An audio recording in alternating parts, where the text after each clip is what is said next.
Guys, welcome to my YouTube channel नमस्ते history. आज हम पढ़ने जा रहे हैं फंडामेंटल राइट्स का पार्ट नंबर 6। इसमें हम आज पढ़ेंगे आर्टिकल नंबर 25 से लेके 28 तक, जिसमें हम डिस्कस करेंगे right to freedom of religion. तो चलिए वीडियो को स्टार्ट करते हैं और देखते हैं आर्टिकल 25 से 28 तक।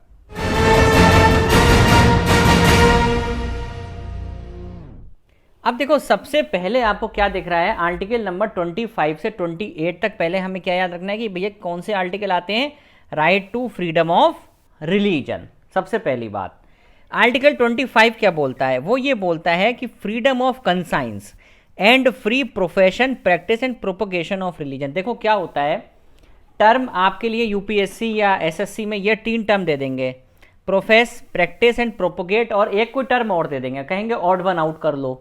या फिर इस टाइप से क्वेश्चन आ जाएगा कि ये 4 टर्म बताइए कौन सी नहीं है उसमें, या कौन सी टर्म है उसमें। इस टाइप से क्वेश्चंस आते हैं, तो हमें ये टर्म पहले ध्यान रखनी कि प्रोफेस है, प्रैक्टिस है और प्रोपोगेट है। तो प्रोफेस हो गया, प्रैक्टिस हो गया और प्रोपोगेट हो गया। तो सबसे पहले अगर हम बात करें तो फ्रीडम ऑफ कंसाइंस की बात हो रही है।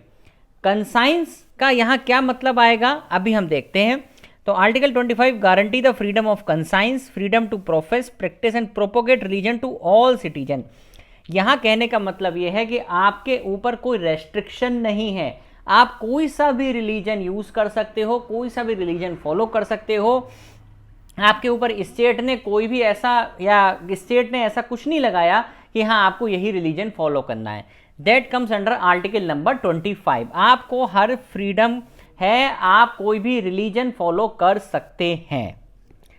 अब देखो, अब हम सबसे पहले चारों के बारे में डिस्कस करेंगे यहां पे। अब आता है freedom of conscience. Freedom of conscience का मतलब क्या होता है, inner freedom of an individual. मैं भगवान को कैसे मानूं, ये मेरी इच्छा है। मैं किस में भगवान को देखता हूं, ये मेरी इच्छा है। मैं किसी छोटे जीव जंतु में भी भगवान को देखता हूं, ये मेरी इच्छा है। मैं मूर्ति की पूजा करूं या ब्रह्म की पूजा करूं, किसकी पूजा करूं, ये मेरी इच्छा है। मैंने अपनी रिलेशन भगवान के साथ कैसे बनाई है, ये मेरी इच्छा है। ठीक है, तो इसमें कोई भी इंटरफेयर नहीं करेगा। इसी को क्या बोलते हैं, फ्रीडम ऑफ कंसाइंस। समझ में आया, इसे क्या बोलते हैं, फ्रीडम ऑफ कंसाइंस। सेकंड आता है राइट टू प्रोफेस। प्रोफेस का मतलब क्या होता है, आप अपने रिलीजन के belief, faith, ethics, values, morals freely बता सकते हो, ओपनली बता सकते हो, उसमें कोई दिक्कत नहीं है, आपसे कोई मना नहीं कर रहा है। आप प्रोफेस कर सकते हो अपना रिलीजन, अपने रिलीजन के बारे में बता सकते हो। Declarations of one's religious belief and openly and freely बताओ, कोई दिक्कत नहीं है उसमें। प्रैक्टिस करो, आप अपने रिलीजन की प्रैक्टिस कर सकते हो। आपके जो भी रिचुअल्स हैं, धर्म है, कैसे आपको पूजा करनी है, ये आपकी इच्छा है। ठीक है, किसी भी रिलीजन में जो भी जैसे करता है वो कर सकता है, कोई मनादी नहीं है। Last one, right to propagate. Propagate, propaganda, कैसे आप प्रोपोगेट करोगे चीजों को, कैसे आप लोगों को अपने रिलीजन के बारे में बताओगे। Transmission and dissemination of one's religious belief to others. आप दूसरों को अपने रिलीजन के बारे में बता सकते हो, कोई दिक्कत नहीं है, लेकिन आप किसी को फोर्सफुली कन्वर्ट नहीं कर सकते कि आप भैया हमारे रिलीजन में कन्वर्ट हो जाओ। It does not include the right to convert another person to one's own religion. आपको ऐसा किसी ने अधिकार नहीं दिया है। ठीक, आ गई बात समझ में। आर्टिकल 25 को ध्यान रखना, freedom of conscience and free profession, practice and propagation of religion, कोई दिक्कत। अब देखो इसमें क्या बोलता है, क्या स्टेट इंटरफियर करेगा। स्टेट का मतलब क्या आपकी गवर्नमेंट इंटरफियर करेगी स्टेट में, हाँ कभी कभी कर सकती है। जैसे कि गवर्नमेंट कभी कभी आप देखते हो, जो सिखिज्म की कम्युनिटी है वो लोग कृपाण रख सकते हैं, है ना, और उनके लिए भी हेलमेट अनिवार्य नहीं है। ठीक, ऐसी कुछ चीज़ें हैं। जैसे कि अगर ये आर्टिकल क्या करता है, यहाँ पे रेगुलेट भी करता है और रेस्ट्रिक्ट भी करता है।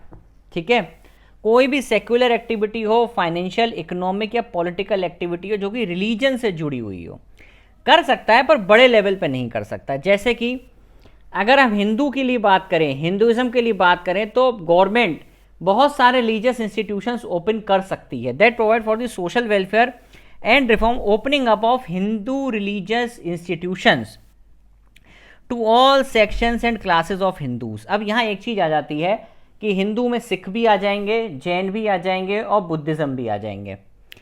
And Hindu institution shall also be constructed accordingly. तो गवर्नमेंट यहाँ पे ऐसा कर सकती है, ठीक है, एक रिलीजियस इंस्टीट्यूशन बना सकती है, मंदिर बना सकती है, क्या बुराई है उसमें, ठीक है। और सिखिज्म के लिए क्या है कि वो कृपाण रख सकते हैं, ये हमको याद रखना है, ये इंपॉर्टेंट है, ठीक है, कि सिख के जो सिखिज्म कम्युनिटी के लोग हैं वो कृपाण रख सकते हैं। तो समझ में आया, ये कुछ एक्सेप्शंस हैं कि स्टेट कहीं कहीं इंटरफियर करता है, या स्टेट जब इंटरफियर करेगा जब आप स्टेट की सेक्युलर एक्टिविटी को रोकना चाहोगे, ठीक है। जैसे कि आप मान लीजिए, सेक्युलर का क्या मतलब होता है, स्टेट का कोई रिलीजन नहीं है, आप जो चाहे रिलीजन फॉलो करो, दैट इज सेक्युलरिज्म, और इंडिया एक सेक्युलर देश है। अगर आप यहाँ कुछ छेड़छाड़ करते हो तो उस कंडीशन में स्टेट इंटरफियर करता है। आगे बात समझ में। अब देखो आर्टिकल 26 आ गया, freedom to manage religious affairs. 25 clear हुआ, अब आया 26। ये क्या बोलता है कि right to form and maintain institutions for religious and charitable purpose. तो यहाँ क्या है कि आप इंस्टीट्यूशन बना सकते हो for religious and for charitable purpose, ठीक है, ध्यान रहेगा ये। तो अब बेसिकली कौन क्या बना रहा है, यहाँ ये बात हो रही है। तो यहाँ पे आप देखते हो जैसे बड़े बड़े मंदिर हैं, मंदिरों की कमेटी होती है, या आप देखो चर्च होते हैं, कुछ भी होते हैं, या फिर आप देखते हो गुरुद्वारे होते हैं, वहाँ लंगर चलता है। तो भैया ये आपको अधिकार है कि आप रिलीजियस या फिर चैरिटी के लिए किसी के लिए भी काम करो, उसमें कोई दखलंदाजी नहीं देगा। Right to manage its own affairs in the matter of religion, अपने हिसाब से कर सकते हो आप इमूवेबल और मूवेबल प्रॉपर्टी एक्वायर कर सकते हो। जैसे कि आप देखते हो लंगर खिलाने के लिए गुरुद्वारे में बहुत बड़े बड़े खाली कंपाउंड होते हैं, वो आप अपने उसमें एक्वायर कर सकते हो, कोई दिक्कत नहीं है। और लेकिन एक्वायर करोगे अकॉर्डिंग टू दी लॉ के हिसाब से एक्वायर करोगे। कहने का मतलब यहाँ पे ये है कि आर्टिकल, अगर आप देखोगे लास्ट लाइन, तो आर्टिकल 25 तो डील करता है इंडिविजुअल्स के अधिकार से। मतलब अगर आप आर्टिकल 25 देख रहे हो तो वहां सिर्फ इंडिविजुअल की बात हो रही है। 26 अगर आप देख रहे हो ना तो पूरे पूरे ग्रुप की बात हो रही है। जैसे कि मैंने भी डिस्कस करा लंगर के बारे में, आप शिरडी साईं धाम जाओगे, वहाँ हमेशा लंगर होता रहता है, वहाँ हमेशा आते हैं लोग, खाते रहते हैं। तो ये सब चीज़ें आर्टिकल 26 डील करता है पूरे पूरे ग्रुप से, पूरी पूरी कम्युनिटीज से, ठीक है। आ रही बात समझ में। आप रिलीजियस डोमिनेशन कैसे सेटिस्फाई करोगे भैया, उसके लिए क्या है, जैसे आप collection of individual who have a system of belief, ठीक है, वहाँ बहुत सारे इंडिविजुअल्स हों जो उस चीज़ को मानते हों, आपकी एक कॉमन ऑर्गेनाइजेशन हो जिसका एक नाम हो। जैसे कि आप देखते हैं रामकृष्ण मिशन है, साईनाथ है, राधा स्वामी मिशन है, इस टाइप से करके आप यहाँ पे यूज़ कर सकते हो। आर्टिकल 27 आ गया। 27 ये बोलता है कि आपको कोई भी टैक्स देने की ज़रूरत नहीं है, किसी भी रिलीजन को बढ़ावा देने के लिए आपको कोई भी टैक्स नहीं देना है, किसी भी तरह का कोई भी टैक्स नहीं देना है, और किसी पर्सन को कंपेल भी नहीं किया जाएगा कि वो टैक्स दे, ठीक है, ये याद रखना है। आर्टिकल 27 इसी चीज़ को बोलता है, taxes can be use for the promotion of the religion, बस रिलीजन को प्रमोट करने के लिए चाहिए, लेकिन हाँ आपको कंपेल कोई नहीं करेगा कि नहीं यार तुम्हें टैक्स देना है, टैक्स देना है, ऐसा कहीं कुछ नहीं होगा, ठीक है। क्लियर हो गया, समझ में आ गया। अब आया आपका आर्टिकल नंबर 28। 27 में ज़्यादा कुछ भी नहीं, बस टैक्स आपको नहीं देना है। 28 थोड़ा सा इंपॉर्टेंट भी है। 28 में क्या है कि भैया किसी भी तरह की रिलीजियस इंस्ट्रक्शंस कॉलेज में या इंस्टीट्यूशन में नहीं देने हैं, ऐसे इंस्टीट्यूशन जिन्हें गवर्नमेंट के फंड से चलाया जा रहा हो, ऐसे इंस्टीट्यूशन में हमें कोई भी रिलीजियस इंस्ट्रक्शंस नहीं देने हैं। तो हमारे 4 तरीके के एजुकेशनल इंस्टीट्यूशंस हैं ऐसे। पहला, institution Holi maintained by the state. अरे भैया ऐसा इंस्टीट्यूशन जहां पूरा का पूरा गवर्नमेंट का ही अधिकार है, पैसा भी गवर्नमेंट दे रही है, वहां तो भाई साहब ये चीज़ बिल्कुल प्रोहिबिटेड है। यहाँ पे आपको बोलना ही नहीं है किसी भी रिलीजियस इंस्ट्रक्शन के बारे में। हाँ, अगर इंस्टीट्यूशन एडमिनिस्टर कर रहा है स्टेट लेकिन किसी ट्रस्ट के अंडर में है तो वो परमिटेड है, लेकिन अगर होली मेंटेन्ड बाय स्टेट आ जाएगा ना तो वहाँ प्रोहिबिटेड हो जाएगा, ये याद रखना है। Institution recognize by the state voluntary basis पे। अब देखो इसमें 2 ऑप्शन लास्ट वाले देखोगे, अगर कोई इंस्टीट्यूशन को रिकॉग्नाइज कर रहा है स्टेट या कोई एड आ रही है स्टेट से, ठीक है, तो उस कंडीशन में वॉलंटरी बेसिस है या पार्शियल बेसिस है, आप करना चाहो करो या आप नहीं करना चाहो तो नहीं करो। तो अगर हमारे पास क्वेश्चन आता है institution Holi maintained by the state, तो वहाँ पे प्रोहिबिटेड है, वहाँ किसी तरह की रिलीजियस इंस्ट्रक्शंस नहीं देनी है।